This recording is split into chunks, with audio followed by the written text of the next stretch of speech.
Who is Sudha?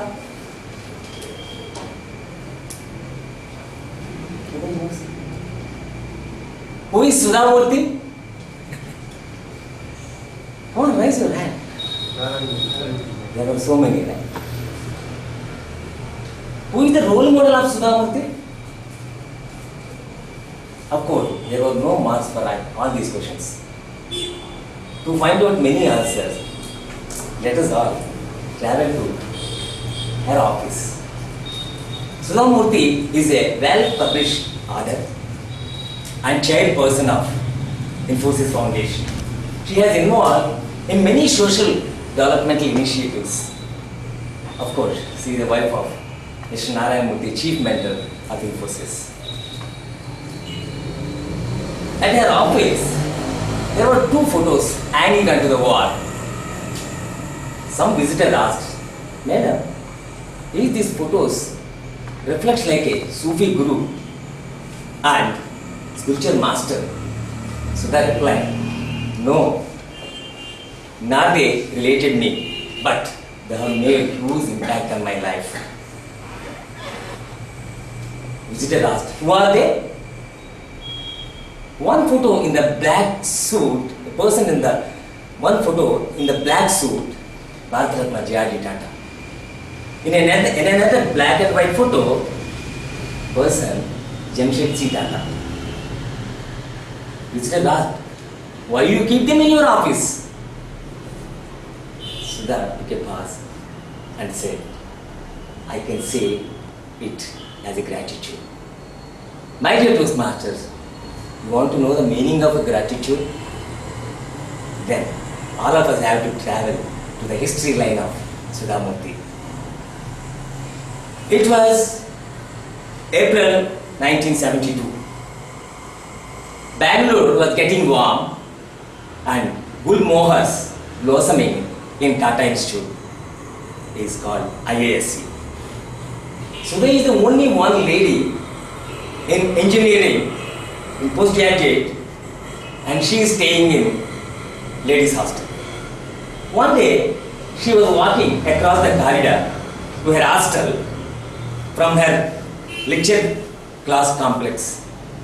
She saw an advertisement in the notice board given by topmost company on those days, Telco, given for recruitment.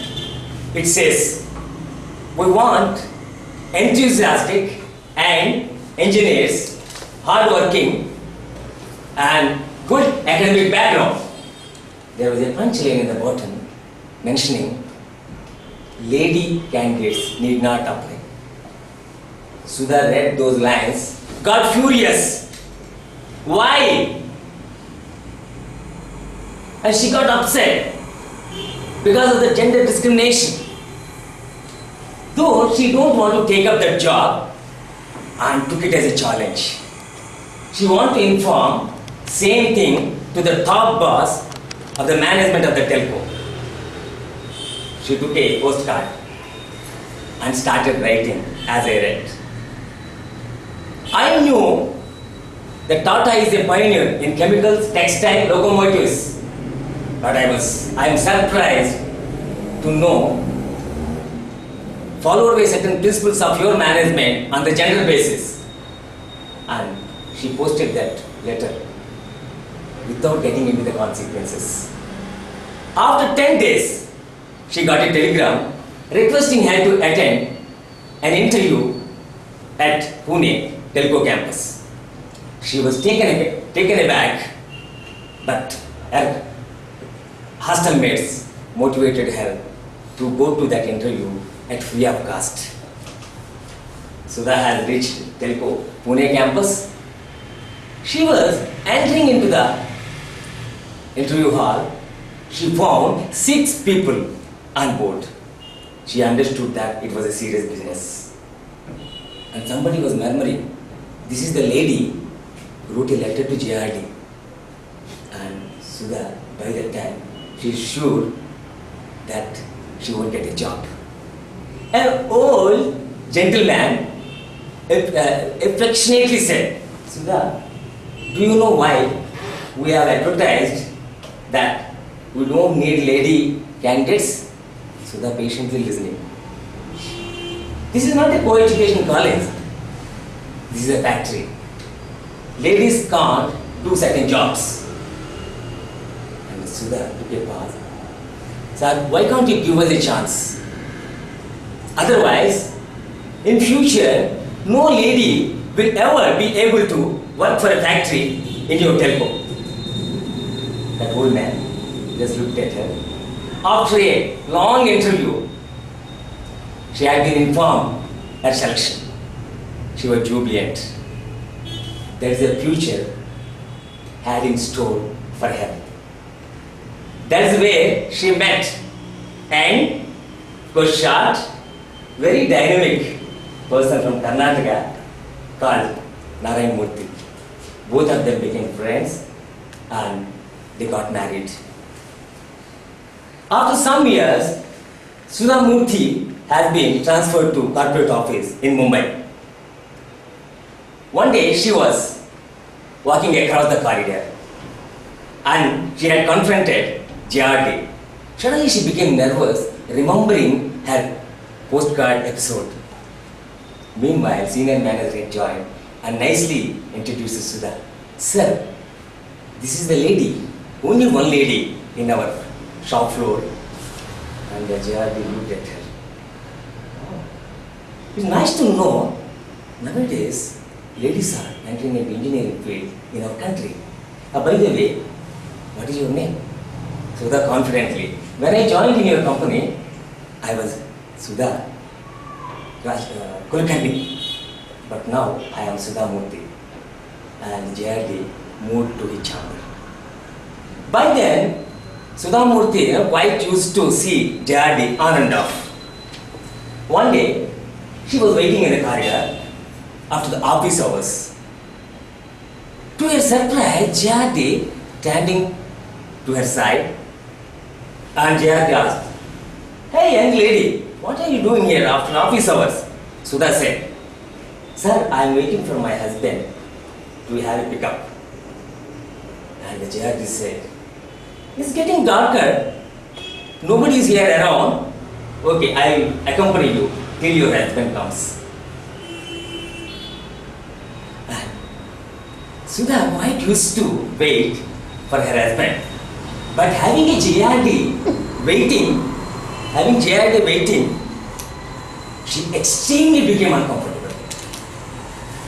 And it was a very quite nervous moment for her because the chairman of the company and most admired person in the country waiting for the sake of ordinary employee. And by the meantime, Murthy has come to the place and the JRD turned back and said, "Hey young lady, tell your husband not to make you wait anymore," and move further. And after a few years, in 1982, Sudha Murthy has decided to leave the company. But she doesn't have any clue to convey same to the management. Became nervous and started walking at the staircase. Fortunately, she found JRD also coming in opposite direction. "Hey young lady, where are you?" Sudha said, "Sir, I am planning to leave company." And then JRD said, "Where do you want to go?" Sudha said, "Sir, I am planning to join my husband, going to start a software company called Infosys."